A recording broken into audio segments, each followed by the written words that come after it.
এটা কিন্তু পরীক্ষিত আমল। আজ পর্যন্ত আমার থেকে শিখা যতজনে পড়ছে আমি অনেক জনের থেকে খবর পাইছি আলহামদুলিল্লাহ। দাউদকান্দিতে তো এক লোক আছে এই পর্যন্ত বলছে যে হুজুর আমি কতবার দেখছি এটা আপনাকে বলবো না, কিন্তু আমি পড়ায় দিনই দেখি আল্লাহ রাসূল।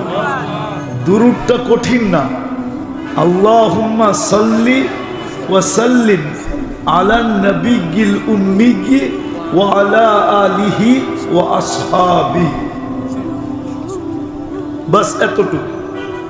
যে পড়বে ডেলি 200 বার, সকালে 100 বিকালে 100, ইনশাআল্লাহ মাস পুরা হতে পারবে না, এর আগেই দেখবে আল্লাহুম্মা সাল্লি ওয়া সাল্লিম আলান নবিয়্যিল উম্মিয়্যি ওয়া আলা আলিহি ওয়া আসহাবিহি।